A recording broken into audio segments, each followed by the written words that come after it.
Thank you for joining us again. A warm welcome to the program. We begin with Ivory Coast. There, the main partner of Ivorian President Alassane Ouattara's ruling coalition, PDCI, has said it is withdrawing from the group. The former president, Henri Konan Bedie's Democratic Party of the Ivory Coast, PDCI group, in a statement on Thursday, said it was opting out of Ouattara's rally of Houphouetists for democracy and peace and reserves the right to promote a platform of collaboration with other parties. It marks the culmination of growing tensions between political blocs as the country prepares to hold presidential elections in 2020. Barbara. To talk more about that, political analyst Konan is online with us. Good morning and thank you for accepting the invitation. There is a meeting between Henri Konan Bedie and Alassane Ouattara, and it is at the end of this meeting Henri Konan Bedie announced the end of the collaboration between the party and that of RDR. Could it be during their discussion that Bedie did not receive any guarantee from Ouattara?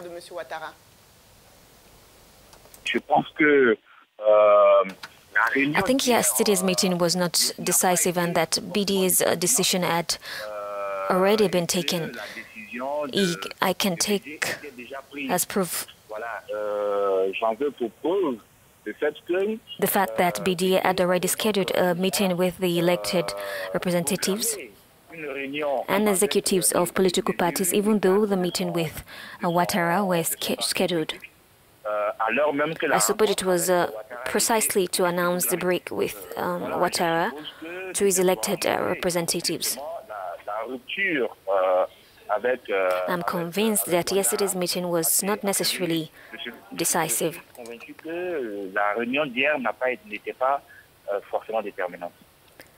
Bedie supported Ouattara in 2010 and 2015. Do you think that Ouattara RDR betrayed PDCI by refusing to support one of the candidates for the presidential elections of 2020?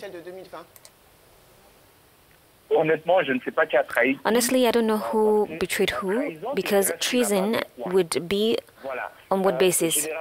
Generally, people say Ouattara promised Bedie the alternation in 2020. Ouattara said he never promised Bedie anything. But Bedie himself never declared that Ouattara had promised him the alternation in 2020. So in terms of betrayal, I can't say that Ouattara betrayed Bedie. I think that we are in a framework of poor management of the distribution of posts, and especially in the framework of ambition for 2020, and not necessarily in the framework of treason. Et surtout dans un cadre d'ambition pour 2020, voilà, et non forcément dans un cadre de trahison. After the setbacks with the RDR, is it possible for PDCI to turn to FPI for an opposition alliance? One thing is certain, I think we are moving towards a tripolarization of political life in Côte d'Ivoire. On the other hand, the unified RHDP brought in by Alassane Ouattara, that had become amputated, and the other side, a new coalition announced by Bedie, which will be made with the disappointed Ouattara governance and the traditional opposition in power, namely the FPI. But the key to the success of 2020 will be held by the leader who can bring together two of these three camps. Et en la matière, une alliance entre an alliance between the various camps. La branche traditionnelle de l'opposition me paraît absolument hypothétique. PDCI is not alone will be alone in the municipal and regional elections of October 13. What chances do you think they have? Les élections municipales et régionales, quelles sont d'après vous les chances du parti justement? I think that the PDCI is still a stunted party, at least compared to the strong party it was perhaps 25 years ago. The PDCI have been confined to the central and southwest, as the 2010 presidential elections and the 2013 regional elections show. I don't think things will necessarily evolve in the direction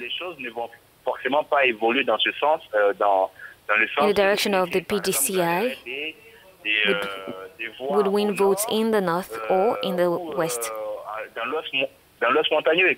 Et de sorte que je pense que c'est un pari que Bedie prend pour l'avenir, mais c'est un pari risqué quand même.